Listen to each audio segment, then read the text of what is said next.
बहुत दिनों से विनोद जी परेशान चल रहे हैं। जीवन जैसे एक जगह पर आकर खड़ा हो गया है। उन्हें कुछ-कुछ ऐसा लगने लगा है, समझ नहीं पा रहे हैं जीवन को गति दे भी तो कैसे? सब खड़ा है आस-पास, बस एक साँस चल रही है, वह भी घुटती-सी लगती है। रोज़ सैर करने जाते हैं, वहाँ भी एक बेंच पर चुपचाप बैठ जाते हैं। लोग आगे-पीछे सैर करते हैं, टकटकी लगाकर उन्हीं को देखते रहते हैं। बच्चे साइकिल चलाते हैं, फुटबॉल खेलते हैं, कभी बॉल पास आ जाए तो उन्हें उठाकर लौटा देते हैं। यही सिलसिला चल रहा है पिछले काफ़ी समय से। क्या बात है अंकल, कोई परेशानी है? एक प्यारी-सी बच्ची ने पास आकर पूछा। नज़रें उठाई विनोद जी ने।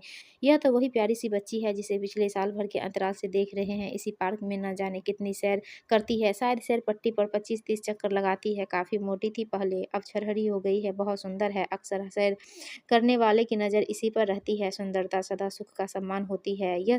ये पढ़ा था कभी, अब महसूस भी करते हैं। जवानी में भी बड़ी गहराई से महसूस किया था। जब अपनी पत्नी से मिले थे, बीच में भूल गए थे क्योंकि सुख का सम्मान साथ ही रहा सदा। आज भी साथ है, शायद सुख रहने की आदत भी सुख का महत्व कम कर देती है। जो सदा साथ ही रहे उसकी कैसी इच्छा।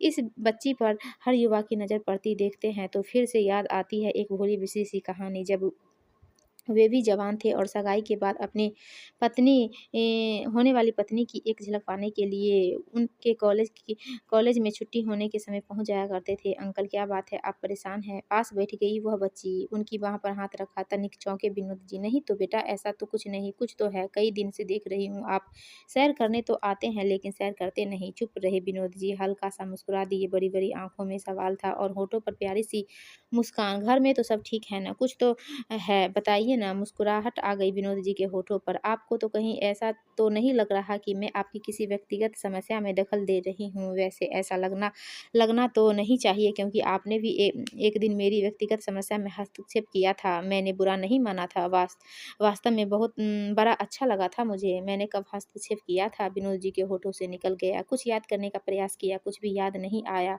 हुआ था ऐसा एक दिन, लेकिन कब मुझे तो याद नहीं आ रहा। कुछ आदतें इतनी परिपक्व हो जाती है कि हमें खुद ही पता नहीं चलता कि हम कब उसका प्रयोग भी कर जाते हैं। अच्छा इंसान अच्छाई कर जाता है और उसे पता भी नहीं होता क्योंकि उसकी आदत है अच्छाई करना। हंस पड़े विनोद जी। उस बच्ची का सिर थपक दिए। बताइए ना अंकल, क्या बात है? कुछ खास नहीं ना बच्ची, क्या बताऊं? तो फिर उठिए, सैर कीजिए। चुपचाप क्यों बैठे हैं? सैर पट्टी पर ना कीजिए, यहीं घास पर कीजिए, मैं भी आपके साथ-साथ चलती हूँ।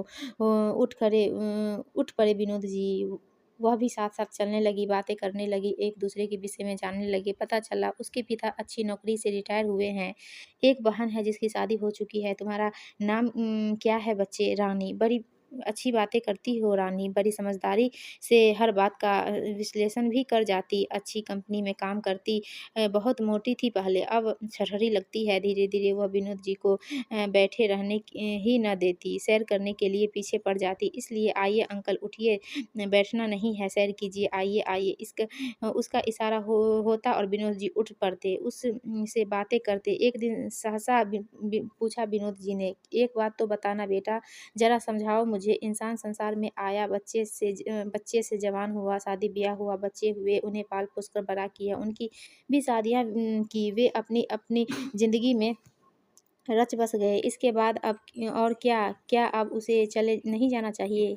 क्यों जी रहा है यहाँ? समझ में नहीं आता। चलते-चलते रुक गई रानी। कुछ देर विनोद जी का चेहरा पढ़ती रही। तो क्या इतने इतने दिन से आप यही सोच रहे यहाँ बैठकर? चुप रहे विनोद जी। आप यह सोच रहे थे कि सारे काम समाप्त हो गए, अब चलना चाहिए, यही ना? मगर जाएँगे कहाँ? क्या आपकी मर्ज़ी से आए थे जो अपनी मर्ज़ी से चले जाएँगे? कहाँ जाएँगे बताइए? उस जहान का रास्ता मालूम है क्या? कौन-सा जहान?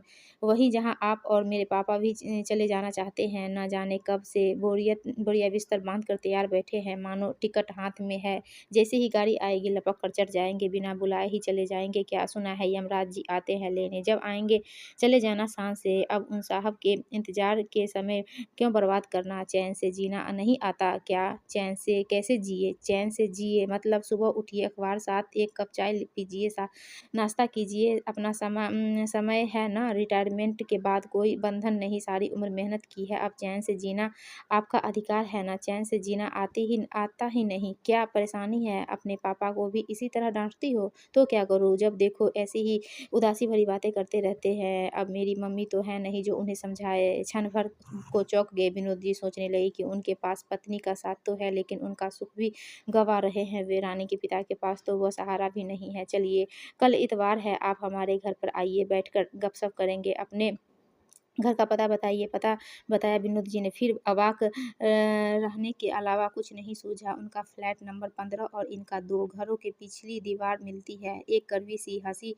चली आई रानी के होठों पर, कड़वी और खोखली सी। फेसबुक पर हजारों मित्र हैं मेरे, शायद उससे भी कहीं ज़्यादा मेरा सुख, मेरा दुख पढ़ते हैं वे, मैं उनका पढ़ती हूँ। और बस डब्बा बंद, सूरत गायब। वे अनजान लोग मुझे शायद भी ही कभी मिले, ज़रूरत पड़ने पर वे कभी काम नहीं आएँगे, क्योंकि वे मुझसे बहुत दूर है। आप उस दिन काम आए थे जब सैर पट्टी पर एक छिछोरे बार-बार मेरा रास्ता काट रहा था। आपने उसका हाथ पकड़ उसे किनारे किया और मुझे समझाया कि अंधेरा हो जाने के बाद सैर को न आया करूँ। आप मेरे इतने पास है और मुझे खबर तक नहीं। आँखें भर आई थी रानी की। सच ही तो सोच रही है, हज़ारों दोस्त हैं जो लैपटॉप की स्क्रीन पर है, सुनते हैं, सुनाते हैं, पड़ोस में कोई है उसका पता ही नहीं, क्योंकि संसार से ही फुर्सत नहीं है। पड़ोसी का हाल कौन पूछे, अपने घर में ही इतने बंद से हो गए हैं कि ज़रा-सा किसी ने कुछ कह दिया कि आहत हो गए। अपनी खुशी का दायरा इतना छोटा कि किसी एक की भी कड़वी बात बीमार ही करने लगी। ये तो हज़ारों दोस्तों की भीड़ है, लेकिन सामने बैठकर बात करने वाला एक भी नहीं, जो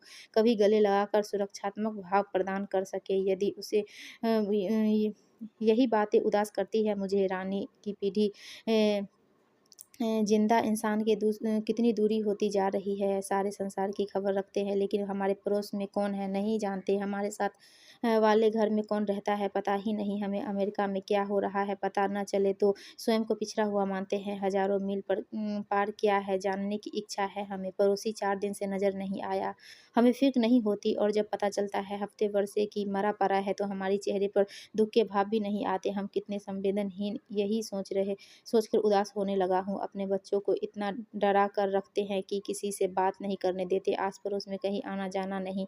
फ्लैट में या पड़ोस में कोई रहता है, बच्चों स्कूल आते-जाते कभी घंटी बजा दे, बूढ़ा बूढ़ी का हालचाल ही पूछ ले, लेकिन नहीं, ऐसा लगता है हम जंगल में रहते हैं, आस-पास इंसान नहीं जानवर रहते हैं।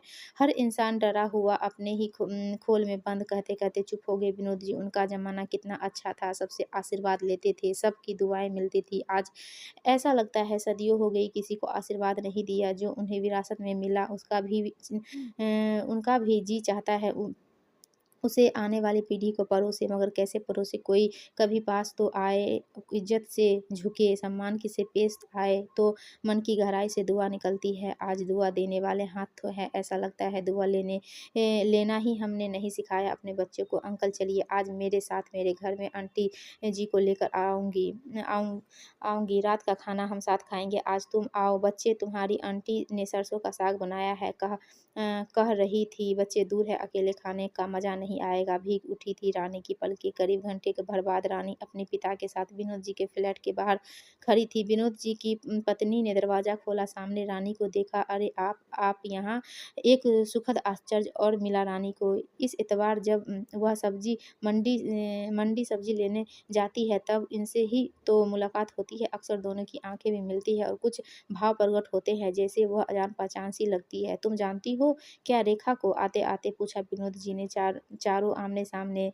इस बार रानी के पिता भी अवाक। विनोद जी का चेहरा जाना-पहचाना सा लगने लगा था। तुम विनोद हो ना? और रेखा तुम ही हो ना? बहुत पुराने मित्र आमने-सामने खड़े थे। रानी मुखदर्शक बनी पास खड़ी थी। अनजाने ही पुराने मित्रों को मिला दिया था उसने। रेखा ने हाथ पकड़कर रानी को भीतर बुलाया।